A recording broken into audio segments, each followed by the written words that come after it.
अस्सलाम वालेकुम। 9th class आपको आज मैं जो थ्योरम करवाने जा रहा हूँ वो चैप्टर नंबर 12 का फर्स्ट थ्योरम है 12.1.1।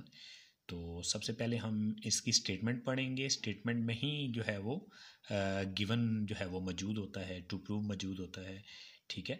तो थ्योरम करने से पहले आपने चंद चीज़ों को जो है वो दिमाग में रखना है। वो ये कि आपने ये देखना है कि थ्योरम की स्टेटमेंट क्या है। ये मत सोचिएगा कि जी कि थ्योरम नंबर क्या है। ठीक है। तो थ्योरम की स्टेटमेंट जो है सबसे पहले आपने उसको पढ़ लेना है। तो वो क्या है? Prove that any point on the right bisector of a line segment is equi distant from its and point. ठीक है। तो स्टेटमेंट जब आप पढ़ लेंगे तो आपको तकरीबन 40 to 50% थ्योरम समझ आ जाएगा कि आपने बनाना क्या है। ठीक है। तो इसको रट्टा लगाने की कोशिश नहीं करनी। अगर आप कोशिश करेंगे रट्टा लगाने की तो फिर क्या हो जाएगा? मिक्सअप हो जाएगा, क्योंकि ज़्यादातर जो थ्योरम है वो एक दूसरे के जो है वो अपोजिट है। ठीक है। तो इसमें क्या है कि लिखा हुआ है कि एक पॉइंट है राइट बाइसेक्टर पर, और राइट बाइसेक्टर किसका है? एक लाइन सेगमेंट का। तो वो इक्वी डिस्टेंट होगा लाइन सेगमेंट के एंड पॉइंट से। सबसे पहले आपको इसमें पता होना चाहिए कि लाइन सेगमेंट क्या है। ठीक है। तो लाइन सेगमेंट क्या होता है कि आपने दो पॉइंट्स जो है वो ज्वाइन कर देने हैं। ठीक है। तो ये बन जाएगा लाइन सेगमेंट।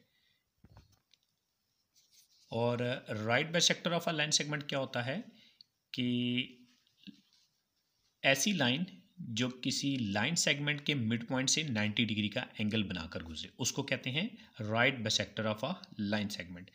ठीक है। तो आपने करना क्या है? आपने हिंट के तौर पे इसको, ये जिसको मैंने हाईलाइट किया है, इसको आपने जो है वो दिमाग में रखना है। ठीक है।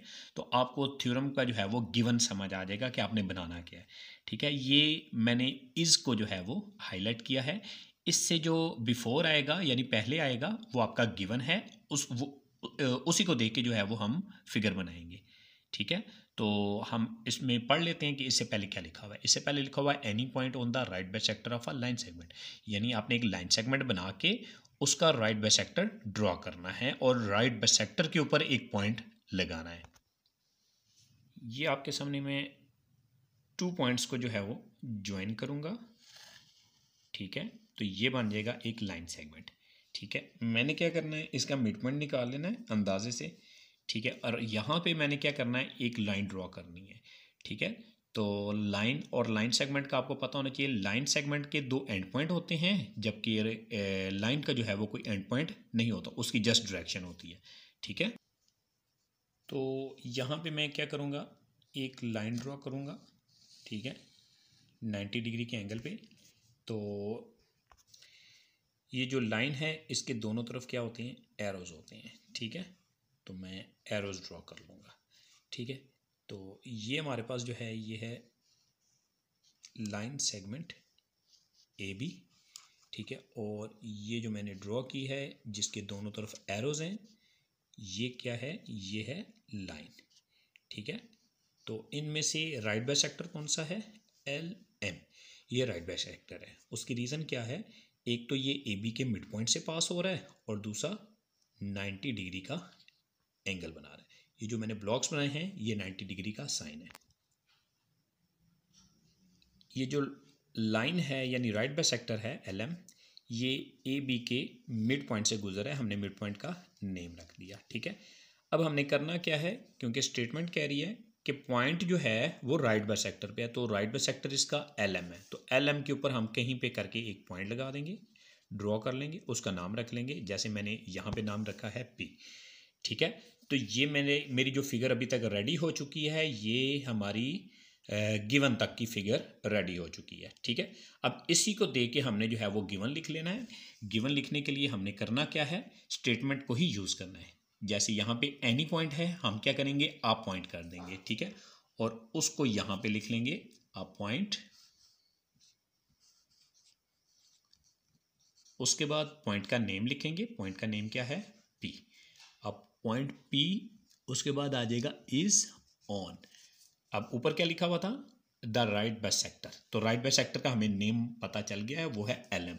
तो हमने क्या लिखना है यहाँ पे? L M. और ऊपर साइन लगाना है जो साइन बनता है। ठीक है। वो क्या है? लाइन का साइन। ठीक है। तो a point P is on LM, ये क्या है, right bisector of line segment AB। उसके बाद हमने क्या करना है, यहां पे अपने पास से लिख देना है IE, इसका मतलब होता है डेट इज, ये राइट बाइसेक्टर जो है मैंने आपको बताया था कि ये 90 डिग्री के एंगल पर किसी भी लाइन सेगमेंट के मिड पॉइंट से गुजरेगा। तो जब ये मिड पॉइंट से गुजरेगा तो यहाँ पे दो लाइन सेगमेंट बन जाएंगे, यानी AB जो है वो हाफ हाफ हो जाएगा। तो वो दो लाइन सेगमेंट क्या बनेंगे, AC और BC। तो हम यहाँ पे ये जो लिखा है डेट इज, यहाँ पे लिखेंगे AC कन्ग्रुएंट है BC। कन्ग्रुएंट का मतलब होता है एग्जैक्टली इक्वल, उर्दू में मुतमासिल कहते हैं, ठीक है। तो हमारा ये रेडी हो गया है इस तक। अब इसके आगे जो है वो हमने टू प्रूव में लिखना है। वो क्या लिखा हुआ है, equi distance from its and points, यानी जो पॉइंट है वो लाइन सेगमेंट के एंड पॉइंट से बराबर फासले पे है, इक्वल डिस्टेंस पे है। तो पॉइंट हमारे पास P है, P A से और P B से इक्वी डिस्टेंट है, तो हम यहाँ पे जो है वो क्या लिख सकते हैं, P A कन्ग्रुएंट है P B। ये हमारा क्या आ गया, ये हमारा टू प्रूव आ गया, ठीक है। ये कहाँ पे मौजूद था, ये स्टेटमेंट के अंदर ही मौजूद था, उसी को देके हमने लिखा है। नेक्स्ट हमारा जो पॉइंट है, ठीक है, वो है कंस्ट्रक्शन। अब हम करेंगे क्या, जो पॉइंट हमने ड्रॉ किया था राइट बाइसेक्टर पर, उसको ज्वाइन कर देंगे एंड पॉइंट से। एंड पॉइंट हमारे पास लाइन सेगमेंट के दो हैं, ठीक है। तो इसको डॉटेड लाइन की मदद से आपने स्केल यूज़ करना है, और स्केल की मदद से जो है वो इसको A के साथ और B के साथ मिला देना है। इस स्केल की मदद से हमने मिला दिया है P को A के साथ और P को B के साथ, ठीक है। और यहाँ पे हमने कंस्ट्रक्शन में लिख लेना है कि हमने किया क्या है, join P to A and B। P को A और B से हमने जब ज्वाइन किया तो हमारे पास टू राइट ट्राइंगल्स आ जाएंगी, राइट एंगल ट्राइंगल्स, ठीक है। तो अब हमने करना क्या है, अब हमने देखना है जब हमारे पास टू ट्राइंगल्स आ जाएंगी तो हमने कोरोस्पोंडेंस लगा लेनी है, ठीक है। कोरोस्पोंडेंस किस लिए लगाई जाती है, चेक करने के लिए कि आया ट्राइंगल इक्वल है कि नहीं है। तो वो हम जो है वो एक एक ट्राइंगल कोरोस्पोंडेंस के दोनों तरफ लिखेंगे, ठीक है। तो ये मैंने लिख लिया है, ACP एक ट्राइंगल है और दूसरी है BCP, ठीक है। नाम जो है वो आप PCA भी कर सकते हैं, CAP भी कर सकते हैं, CPA भी लिख सकते हैं। अब यहाँ पे कोरोस्पोंडेंस के नीचे आपने टोटल 3 कंपोनेंट्स लिखने होते हैं। एक ट्राइंगल के पास टोटल 6 कंपोनेंट्स होते हैं, ठीक है। 3 साइड्स होती हैं एक ट्राइंगल की और 3 एंगल्स होते हैं। तो आपने इस कोरोस्पोंडेंस के नीचे वो कंपोनेंट लिखना है जो आपके पास गिवन में मौजूद है, कंस्ट्रक्शन में मौजूद है, ठीक है, कॉमन है या कोई राइट एंगल है, तो वो आप यहाँ पे लिखेंगे। तरतीब आप जो है वो अपनी मर्ज़ी से सेट कर सकते हैं, ऊपर नीचे कर सकते हैं, लेकिन टोटल 3 कंपोनेंट्स ही लिखने हैं, ठीक है।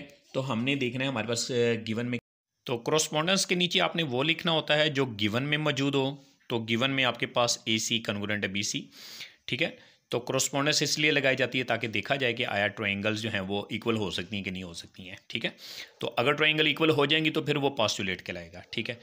तो 4 तरह के पोस्टुलेट हैं, वो यूनिट 10 में जो है वो आप पढ़ेंगे, ठीक है। तो यहाँ पे मैंने एक ट्राइंगल के 6 कंपोनेंट्स में से 3 कंपोनेंट्स जो है वो नीचे लिखूँगा। वो 3 कंपोनेंट्स या तो गिवन में होंगे या कंस्ट्रक्शन में होंगे या इनकी कॉमन साइड होगी या फिर कोई राइट एंगल वगैरह होगा, ठीक है।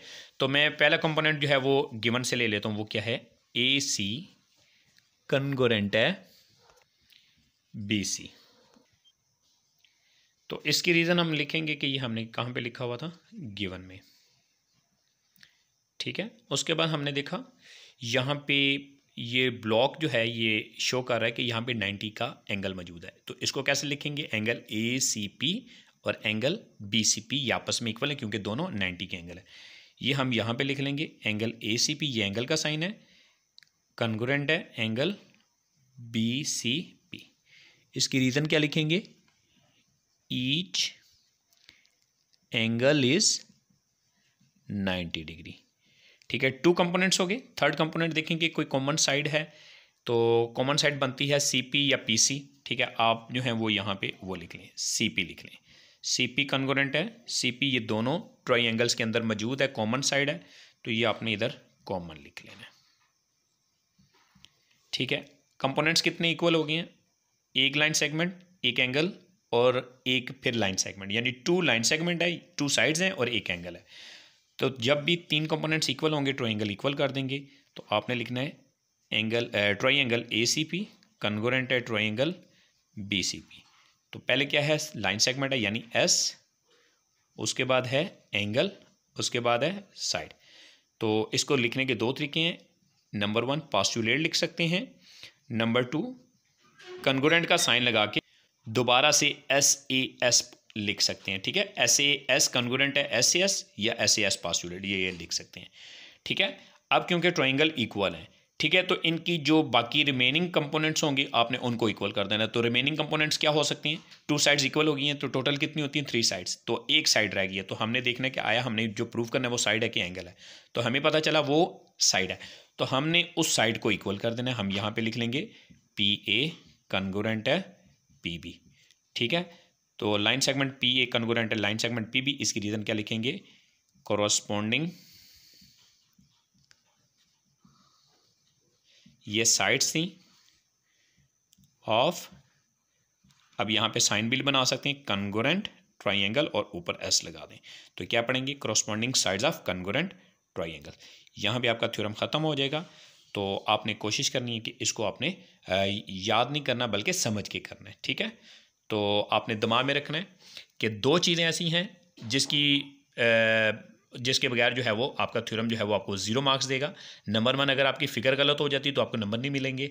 नंबर 2, अगर आपने टू प्रूफ गलत लिखा है तो आगे आपको नंबर नहीं मिलेंगे, आपको 1 नंबर जो है वो फिगर का मिलेगा और 1 नंबर गिवन का मिलेगा। ठीक है, 8 मार्क्स में से 2 मार्क्स मिलेंगे और आगे नंबर नहीं मिलेंगे क्योंकि आपने जो टू प्रूफ है वो गलत लिख दिया। ठीक है, तो आपने इन चीज़ों का खास क्या रखना है, फिगर आपकी एक्यूरेट होनी चाहिए, टू प्रूफ आपका एक्यूरेट होना चाहिए। ठीक है, हाफ मार्क्स जो हैं वो स्टेटमेंट से पहले के हैं और हाफ मार्क्स इससे नीचे के हैं। ठीक है, तो इसी तरह आपने जो है वो आगे भी हम जो है वो आपके लिए वीडियोस बनाएंगे ताकि आप आसानी से जो है वो थ्योरम्स को समझ सकें। तो थ्योरम जो है वो आप प्रैक्टिस करके सीख सकते हैं। ठीक है, तो आपने पूरी कोशिश करनी है कि इसको बार बार प्रैक्टिस करें। तो मेन चीज़ है वो है स्टेटमेंट्स, तो स्टेटमेंट को समझना है।